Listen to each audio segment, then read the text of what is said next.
Hello student, in this video we are going to discuss about the Specific Relief Act 1963. So in this video I'm going to give you a detailed reflection on the Specific Relief Act 1963. Basically ये law क्या है, right? और इसका impression क्या है, इसका significance क्या है, इसके बारे में हम एक complete discussion करेंगे. When we talk about Specific Relief Act 1963, first question comes to into our mind is इस लॉ में किस टॉपिक को डिस्कशन किया गया है. So basically as the name suggest ये बात कर रहा है दैट इज स्पेसिफिक रिलीफ की. तो please remember student, we are talking about one kind of remedy which is specific relief.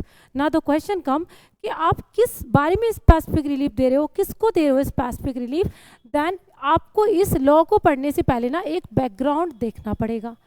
And why I am saying कि बैकग्राउंड देखना पड़ेगा मीन्स टू से जब भी आप स्पेसिफिक रिलीफ एक्ट 1963 की बात करते हो देन यू शुड अंडरस्टैंड कि आपका ये लॉ इस बात पर बेस्ड है, most of its parts are based on that part कि क्या आपके बीच एक लॉफुल कॉन्ट्रैक्ट है. अगर आपके बीच कोई लॉफुल कॉन्ट्रैक्ट है तो प्लीज़ रिमेंबर, आपको याद होगा कि when we discuss about the Indian contract act हम इसमें पढ़ते हैं what is the meaning of contract.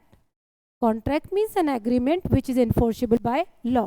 When the contract is a valid contract and it is enforceable by law, then please remember, then the question comes कि अब इस contract से related दोनों parties A और B दोनों ही क्या करेंगे, अपनी अपनी promises को fulfill करेंगे. तो अभी जो हमारा बात हो रही है स्टार्टिंग में वो ये हो रही है कि Specific Relief Act most of its part deals with कि if there is a lawful contract, both the parties to the contract should perform their obligation. Suppose that one of the party has committed breach of obligation. अगर एक party हो जो obligation को breach करे then क्या हो सकता है इसमें. अगर किसी कॉन्ट्रैक्ट में ब्रीच ऑफ ऑब्लिगेशन होता है then you should go to damages. आपको क्या चाहिए, आपको चाहिए damages. And when I say about the damages, then please remember we need to discuss two kinds of damages. One that is general damages. और इस general damages को आप पढ़ते हो इंडियन कॉन्ट्रैक्ट में कॉम्पनसेशन की फॉर्म में. इट्स मीन आपको क्या दिया जाएगा कोर्ट से रिलीफ, कोर्ट आपको कॉम्पनसेशन देगा. That's it, is a very common remedy. But आप कह रहे हो कि I don't want this general compensation, I want something which is specific in nature. Specific means to say आपने जो मुझसे प्रॉमिस किया, जो आपका ऑब्लिगेशन था उसी ऑब्लिगेशन को परफॉर्म करो. तो व्हेन आई से कि आप अपनी ऑब्लिगेशन को एज इट इज़ परफॉर्म करो, इट्स मीन दैट अब आपका स्पेसिफिक रिलीफ की रेमेडी आ रही है. दैट इज मीन्स टू से स्पेसिफिक, या आप इससे कह सकते हो स्पेशल एंड डैमेज. तो यहाँ पर आप जो मांग रहे हो वो एक स्पेसिफिक, एक स्पेशल डैमेज मांग रहे हो. और स्पेशल डैमेज क्या मांग रहे हो, आप कह रहे हो कि मुझे कॉम्पनसेशन नहीं चाहिए, I want the same thing which has been promise to me. जो कॉन्ट्रैक्ट में आपने प्रॉमिस किया है आप उसको परफॉर्म करो, राइट. जैसे मैंने बोला आपसे कि आपको जो रेमेडी चाहिए वो स्पेसिफिक चाहिए, इसी बात पर हमारा पूरा ये लॉ बेस्ड है specific relief act. And please remember, अगर मैं इस लॉ को पढ़ाऊँ तो मैं आपको एक लाइन में अगर एक चीज़ बताऊँ कि ये पूरा लॉ बेंथम के कॉन्सेप्ट पर भी बेस्ड है, क्योंकि आपने एक ज्यूरिस्ट पढ़े हैं दैट इज़ बेंथम. तो ये जो बेंथम है इन्होंने एक बड़ा प्यारा सा कॉन्सेप्ट दिया है आपको कि लॉ कैसा होना चाहिए. तो law ought to give me everything which is mine, it should not give me anything which is equivalent to that thing, because ये हमको जस्टिस नहीं मिला. अगर आपको मुझे कुछ देना है तो मुझे वही चीज़ दीजिए जो मेरी है, आप उसके बदले में मुझे कोई ऑल्टरनेट, कोई अदर डैमेजेस मत दो. तो when I talk about other damages you can say about compensation. लेकिन जैसे बेंथम ने बोला हमें वही चीज़ चाहिए, वही स्पेसिफिक राइट, वही स्पेसिफिक थिंग जो हम क्लेम कर रहे हैं, इसको लेके आप स्पेसिफिक रिलीफ एक्ट 1963 जाओगे. ठीक है, तो ये हमारा ओवरऑल एक बैकग्राउंड है कि आपका स्पेसिफिक रिलीफ एक्ट 1963 एक इक्विटी पे बेस्ड एक लॉ है जो आपको कोर्ट के थ्रू आपको रेमेडी देता है, और रेमेडी क्या देता है, आप रेमेडी के लिए आप एक रिलीफ मांगते हो। अब क्वेश्चन ये आता है कि आपका पूरा स्पेसिफिक रिलीफ एक्ट रेमेडीज पर बेस्ड है।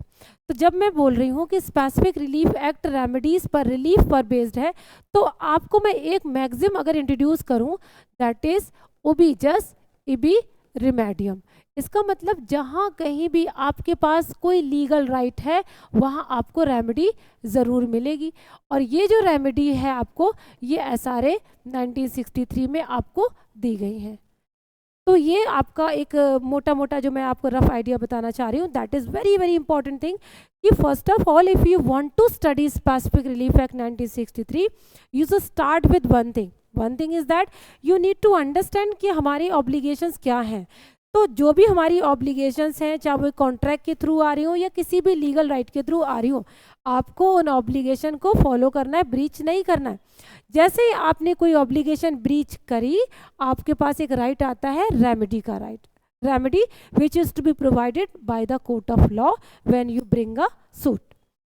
तो यहाँ ये आपको पता हो गया कि ओबी जैसे बी रिमेडियम पे है। एक आपका अगर टेक्निकल वर्ड बोलूँ कि आपका SRA जो है वो 9th लॉ कमीशन के थ्रू आ रहा है, दैट इज़ फाइन। नाउ अब मैं इस लॉ के बारे में आपको सबसे पहले डिस्कस करूँगी कि इस लॉ का नेचर क्या है, किस तरीके का लॉ है ये। जब हम किसी लॉ के नेचर को पढ़ते हैं, यू आर वेल अवेयर कि आपका लॉ या तो आपका लॉ सब्सटेंटिव होगा, आपका लॉ प्रोसीजरल होगा, राइट और एक और कैटेगरी पढ़ते हो आप, that is we are talking about civil law and criminal law. तो अगर हम SRA के बारे में बात करें तो क्या SRA सब्सटेंटिव लॉ है या प्रोसीजरल लॉ है? तो एज आई सेड ओबी जस्ट इबी रिमेडियम just means you are having the legal right. जो लॉ आपके फेवर में कोई लीगल राइट क्रिएट करता है वो होता है substantive law. Please remember student, specific relief act is not going to create any legal right in your favor. Actually क्या होता है कि जैसे ही आपके लीगल राइट का वायलेशन होता है तो जो लॉ एग्जीक्यूट होता है, जो अप्लाई होता है, that is called procedural law. तो इसका मतलब whenever your legal right has been breached, you move to the court and then you claim the remedy। और कौन सी रेमेडी आप मांगते हो? आप कहते हो कि मुझे ये इनमें से एक रिलीफ दे दीजिए। तो जो आप रिलीफ मांगते हो, इसलिए SRA एक प्रोसीजरल लॉ है। Second point which I am dealing with कि SRA is a procedural law, substantive law नहीं है। नाउ अनदर थिंग कि क्या SRA सिविल लॉ है या SRA क्रिमिनल लॉ है? क्या क्रिमिनल मैटर्स पर भी रेमेडी आपको अवेलेबल रहती है? Answer is no. SRA सिर्फ और सिर्फ प्योरली सिविल इंडिविजुअल राइट्स की बात करता है। And when I say civil individual rights, please remember student, you will have to go section 4 because this section talks about civil individual rights। Civil individual rights पर ही ये law apply होता है, ये किसी भी क्रिमिनल लॉ पर apply नहीं होता। तो make your minds in two things, specific relief act 1963 is not a substantive law, it is actually procedural law। Second thing is that it is purely a civil law which basically deals with civil individual rights। Now एक चीज़ है जो मैं आपको बताना चाह रही थी कि that there is one section, that is section 10 of SRA। एक एक्सेप्शन है कि पूरा आपका स्पेसिफिक रिलीफ एक्ट जो है वो प्रोसीजरल लॉ है, लेकिन कोई एक प्रोविज़न ऐसा भी है क्या जो सब्सटेंटिव इफेक्ट रखता है? तो जब हम इसकी बात करते हैं तो हम सेक्शन 10 को याद रखेंगे। सेक्शन 10 हमारे सब्सटेंशियल लीगल राइट्स को इफेक्ट डालता है। दैट इज़ द रीज़न हम कह सकते हैं कि section 10 in itself is having the substantive implication. As I said substantive implication, तो आप ये याद रखिए जब हम प्रोसीजरल लॉ की बात करते हैं तो प्रोसीजरल लॉ जो होता है वो आप रिट्रोस्पेक्टिवली अप्लाई कर सकते हो, right. But when I talk about substantive law, इसको आप रिट्रोस्पेक्टिवली अप्लाई नहीं करते हो। तो SRA को आप एक पॉइंट में और अगर मैं बोलूं कि क्या स्पेसिफिक रिलीफ एक्ट 1963 को आप रिट्रोस्पेक्टिवली अप्लाई कर सकते हो? Answer is yes. Another question, क्या कोई ऐसा प्रोविज़न है जिसको आप रिट्रोस्पेक्टिवली अप्लाई नहीं कर सकते? The answer is yes, this is section 10। So this is the nature of Specific Relief Act, which is simply a civil law. It is a procedural law. If you want to add something more, you can say it is an adjective law, right? And when we say about this thing, एक और चीज़ आती है कि क्या आपका specific relief act exhaustive in nature है, exhaustive in nature है, क्या जो आप लॉ पढ़ रहे हो ये एग्जॉस्टिव है? So please remember there should be an understanding कि what is the meaning of exhaustive law. Exhaustive law means the law which is complete in itself to you to provide you the remedy. Now, क्या specific relief act आपको relief देने में exhaustive है? Answer is no. क्यों no? Because please remember students, आपको इसका preamble पढ़ना पड़ेगा. Because preamble does not use the word consolidate, it simply use two words, that is define and amend. So when we say defined and amend, एक word use करा है इन्होंने, जो word आप ध्यान रखोगे that is certain kind of, right? Certain kind of specific relief. इसका मतलब what it means to say? It means to say, अगर इस law को आप देखोगे and you will go through the preamble of it, you will clearly understand that this law is not exhaustive, one thing. Second thing, it simply defines and amends certain kinds of specific relief. So may be possible, there may be some other reliefs जो आपको किसी other law में मिल रहे होंगे. Suppose if I would say कि आप writ petition डाल सकते हो. Of course if you are having the right you can bring the writ petition and you can claim specific relief under your constitutional rights. You can claim compensation, you can claim any monetary amount, you can claim any relief which is provided to you under any other law. इस point को मैं आपको इस बात से भी substantiate करूंगी कि आप इसका एक सेक्शन है दैट इज कॉल्ड सेक्शन 3. अगर आप सेक्शन 3 को देखो और आप प्रियम्बल को देखोगे तो सेक्शन 3 कहता है कि जो आपका स्पेसिफिक रिलीफ एक्ट है ये आपको रेमेडी देते समय किसी भी अदर लॉज को डिस्टर्ब नहीं करता. Means to say if you are having the remedy under any other law and also you are having the remedy under specific relief act, the specific relief act does not deprive you to claim the remedy which is provided under other law. That may be something different that आप उसको adjustment करा लो remedy को. तो ये ना ही चाहे आप tort law की बात करो, चाहे आप इंडियन कॉन्ट्रैक्ट एक्ट की बात करो या एनी अदर लॉ की बात करो, इनके साथ मिलकर चलता है, सप्लीमेंट करता है, कॉम्प्लीमेंट करता है, ये उसके इनकंसिस्टेंट नहीं जाता. तो I hope that you understand the specific relief act 1963 which is having the base from the Indian contract act. दो Indian contract act is a substantive law, specific relief act just provides the remedy when the contract has already been formed under the Indian Contract Act. Now in case of breach, what the court is going to provide you, that remedy is provided under SRA. So SRA is basically a procedural law. As I discussed completely that it is not exhaustive law, it is going to define and amend the various kind of certain reliefs. Now अब जैसे मैंने बोला कि आपको जो specific relief है is specially talking about reliefs. When I say specific relief act is talking about relief then you need to understand what is the meaning of relief. You should also go to the difference between relief and remedy. तो relief आप जब बोलोगे तो relief means to से आपको एक suit file करना होगा. You will bring a suit in the court of law and after adjudication of the facts what the court grants you, that is the relief. Right now when I say specific relief act talks about certain kind of specific relief, question is what kind of specific relief? So please remember there are 7 categories, 7 kinds of specific relief. अगर मैं इन पूरे specific relief को 2 part में divide करूं तो I would say कि हम specific relief act को 2 पार्ट में डिवाइड कर सकते हैं. वैसे आपकी टोटल पार्ट्स हैं 3, लेकिन आपके जो रिलीफ है वो 2 पार्ट्स में दिए गए हैं. बिकॉज पार्ट 1 जो है वो आपका कौन सा पार्ट है, that is preliminary.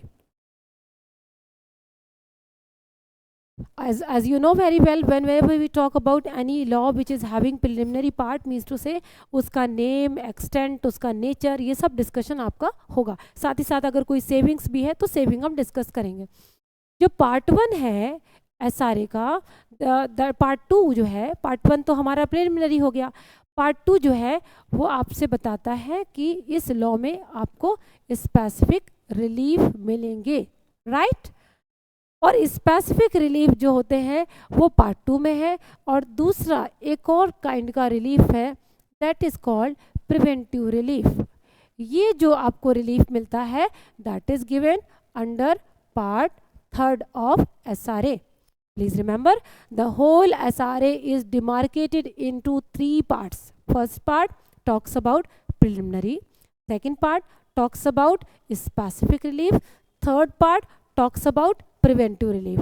So as the name suggests, specific relief positive है, मीन्स टू से आपको जो रेमेडी देता है उसमें वो कुछ करता है आपके लिए। प्रिवेंटिव रिलीफ में आपको जनरली जो रिलीफ मिलती है वो नेगेटिव फॉर्म में मिलती है, मीन्स टू से कोर्ट डिफेंडेंट को कुछ ना करने को बोलता है। बट इसका एक एक्सेप्शन है इस नेगेटिव रिलीफ में, that is called mandatory injunction. क्योंकि मैंडेटरी इंजंक्शन में कोर्ट डिफेंडेंट को कुछ करने के लिए बोलता है। It is not in having the negative sense, it is having the positive sense. So overall, this Specific Relief Act 1963 is having 3 parts. First, preliminary. Second, specific performance. And third, that is preventive relief. Right? अब as I said कि आपका पूरा जो law है वो किसकी बात करता है, वो रिलीफ की बात करता है। रिलीफ हमने आपसे डिस्कस किया दैट रिलीफ हमारी कितनी होती है, 7। Now come to one by one each and every relief in brief. Number first that is recovery of property.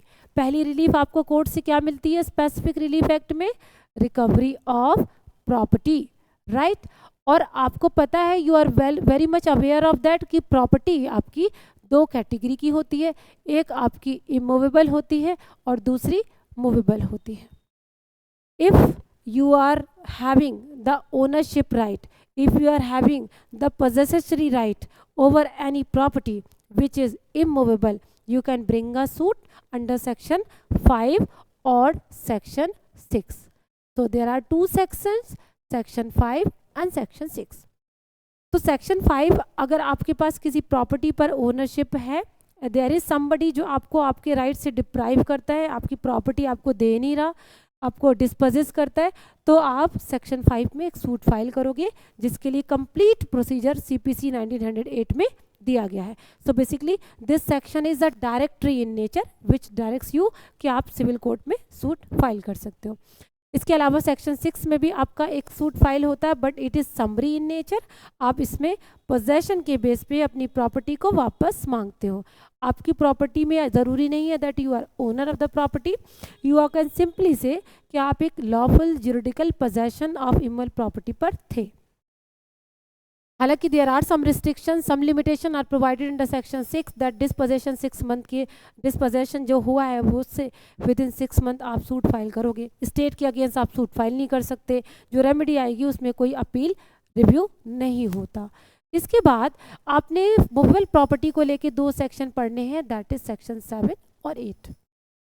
So these 2 sections are talking about recovery of movable property. Now come to the second relief, that is specific performance. अगर मैं specific performance की बात करूं तो specific performance आप किस चीज़ का कराते हो, हमेशा आप कॉन्ट्रैक्ट का कराओगे। और when I say about contract तो फिर से बैकग्राउंड में आप डिस्कशन पे आ जाओ कि मैंने आपको बोला कि there must be a lawful contract और उस कॉन्ट्रैक्ट का वायलेशन होना चाहिए, ऑब्लिगेशन फुलफिल नहीं हुई है, तभी तो आप सूट फाइल करोगे ना। तो आप सूट फाइल करोगे कि इस कॉन्ट्रैक्ट में एग्जिस्टिंग परफॉर्मेंस को डिपेंडेंट ने नहीं कंप्लीट किया, तो आप उसे कंपेल करो कि उस कॉन्ट्रैक्ट में दी गई कंडीशन या ऑब्लिगेशन को फुलफिल करे।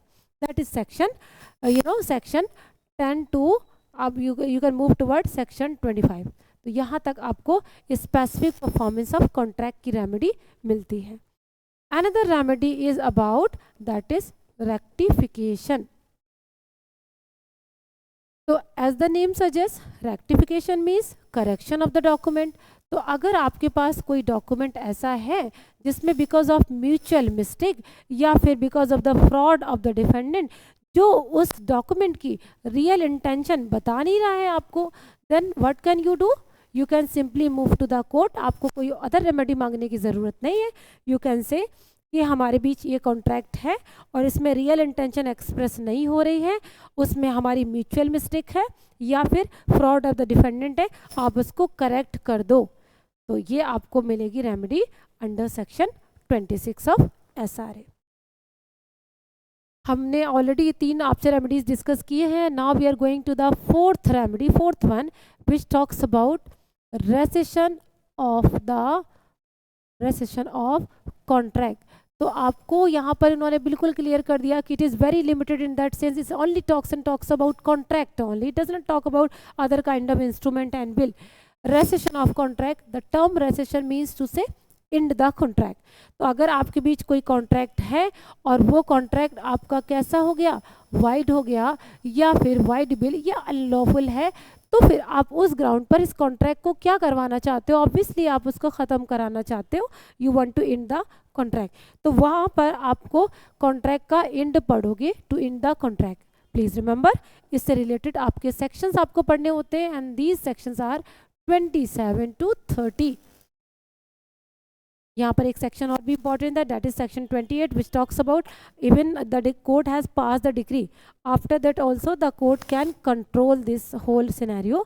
अगर आपको स्पेसिफिक परफॉर्मेंस ऑफ कॉन्ट्रैक्ट का रेमेडी कोर्ट ने दिया है और बाद में कोर्ट को पता चलता है ऑन द एप्लीकेशन कि आप खुद ही अपनी तरफ से फॉल्ट पर हो, तब वहाँ पर कोर्ट क्या करेगा? उन सिचुएशन में कोर्ट आपको रेसेशन की रेमेडी देगा। किसको? जिसके अगेंस्ट जजमेंट आया था। Now another kind of remedy we will discuss and that is cancellation। अब आप कैंसिलेशन की बात करो, ये वाइडर इन नेचर है इससे। क्यों? क्योंकि ये कैंसिलेशन ऑफ इंस्ट्रूमेंट की बात करता है। अगर आपके पास कोई इंस्ट्रूमेंट है जिसमें कि कुछ ऐसा है जिसकी कोई वैलिडिटी है ही नहीं, वो इनवैलिड है, तो ऐसी इनवैलिड चीज़ को क्या करना है? रख कर उसको ख़त्म करना चाहिए। तो अगर इस डॉक्यूमेंट जो कि इनवैलिड इन नेचर है, आपको पता है कि वो इनवैलिड है, बट अगर उसको आपने आउटस्टैंडिंग रखा, आपने इसको कंटिन्यू होने दिया, तो वो एप्लीकेंट के राइट्स पर प्रेजुडाइजली इफेक्ट करेगा। तो उस एप्लीकेंट को कोर्ट से ये मांगना चाहिए कि आप इस डॉक्यूमेंट को कैंसिल कर दो। प्लीज़ रिमेंबर, इसको लेके आप सेक्शंस पढ़ोगे, that is 31 to 34। Now another kind of relief which is provided as declaratory decree. एक ये रिलीफ भी आप पढ़ सकते हो स्पेसिफिक रिलीफ में। डिक्लेरेटरी डिक्री में कोर्ट आपके फेवर में कोई लीगल राइट या राइट टू द प्रॉपर्टी, तो आपके पास क्या होगा? कोर्ट कहेगा कि आपके पास लीगल राइट है और या फिर right over right to property. तो अगर इन दोनों में से कोई भी चीज़ आपके पास है, लीगल राइट है या राइट टू प्रॉपर्टी है, और उसको there is some person who is completely denying your legal right and right to property, तो आप कोर्ट में जाओ। आपको कोई भी अदर रेमेडीज मांगने की ज़रूरत नहीं है। अगर कोई भी रिलीफ और एग्जिस्ट नहीं करता तो आप सिंपली कोर्ट में जा सकते हो एंड यू कैन सिंपली से टू द कोर्ट कि आप मेरे इस लीगल राइट को या मेरा राइट ओवर द प्रॉपर्टी को बस डिक्लेयर कर दो कि I am having the legal right over the property. तो प्लीज़ रिमेंबर कि इस कोर्ट की डिक्लेरेटरी डिक्री का जो वैल्यू होता है वो राइट इन पर्सोनम होता है, वो उन पार्टीज़ पे बाइंड होता है जो पार्टीज़ इसमें इन्वॉल्व्ड हैं, राइट। और इससे रिलेटेड सेक्शंस आप कौन से पढ़ते हो? 34 and 35, right. The next one remedy which is very very important is that is injunction. Please remember, इस इंजंक्शन की रेमेडी को एक पार्ट में पूरे कवर किया गया है and that part is preventive relief. Preventive relief आपने जैसे अभी अर्लियर हम कर चुके हैं कि हमारा जो पार्ट 3 है वो प्रिवेंटिव रिलीफ की बात करता है, जो कि नेगेटिव इंसेंस है। और प्रिवेंटिव रिलीफ में आपको जो रिलीफ मिलता है वो किसके थ्रू मिलता है? इंजंक्शन के थ्रू। तो please student be very very careful कि specific relief act 1963 provide you the remedy of injunction but this injunction is different from the injunction granted by the civil court during the pendency of the matter. तो यहाँ पर SRA में जो आपको injunctions दिए हैं वो हमारा सेक्शन है 36 to 42.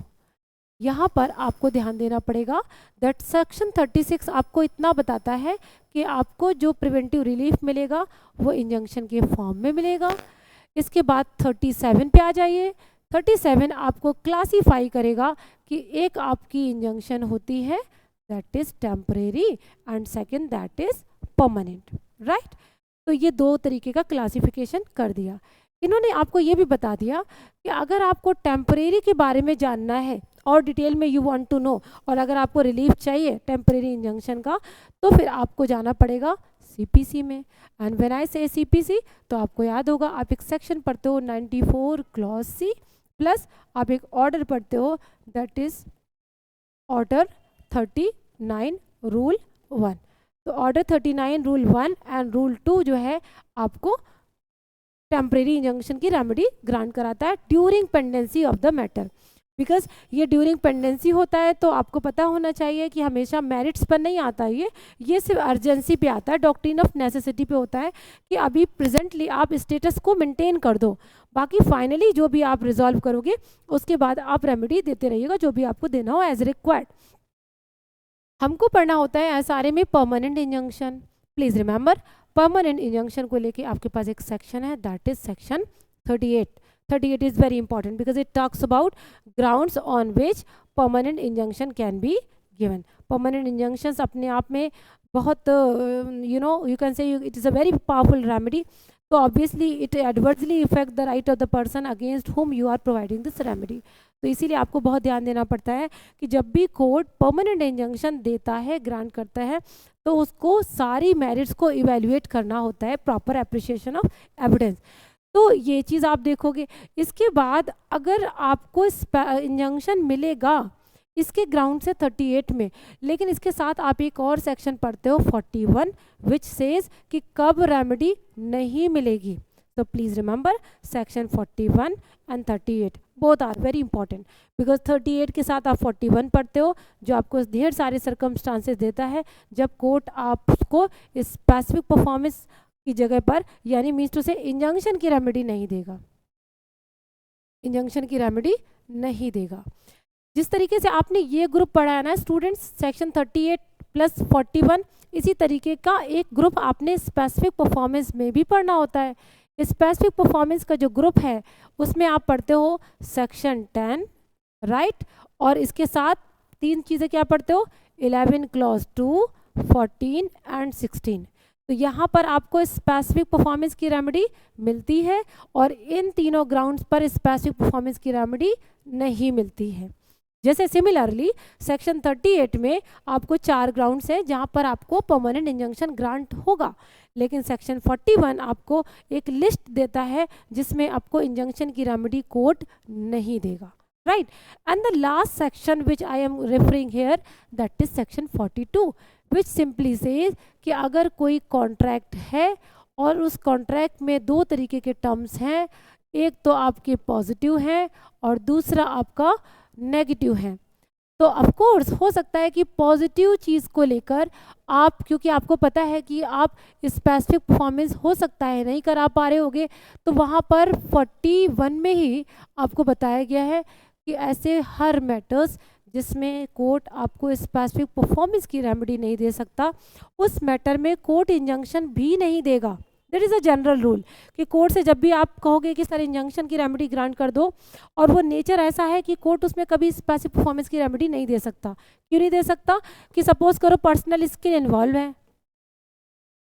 अब पर्सनल स्किल इन्वॉल्व है, अगर मैं आपको टीचिंग कर रही हूँ तो मेरी पर्सनल स्किल इन्वॉल्व है, तो कोर्ट कभी भी मुझे कंपेल थोड़ी कर सकता है कि मैं आपको पढ़ाऊँ, वो मुझसे कॉम्पनसेशन ले सकता है. तो ये बार आपको पर्सनल स्किल का सेक्शन 14 में साफ मना किया है. सेक्शन 14 में कहा पर्सनल स्किल होगा, आप स्पेसिफिक परफॉर्मेंस नहीं करा सकते. तो 41 ने भी आपको यही बात बोली कि जिस मैटर में आप स्पेसिफिक परफॉर्मेंस नहीं करा सकते उस मैटर में इंजंक्शन भी नहीं होता.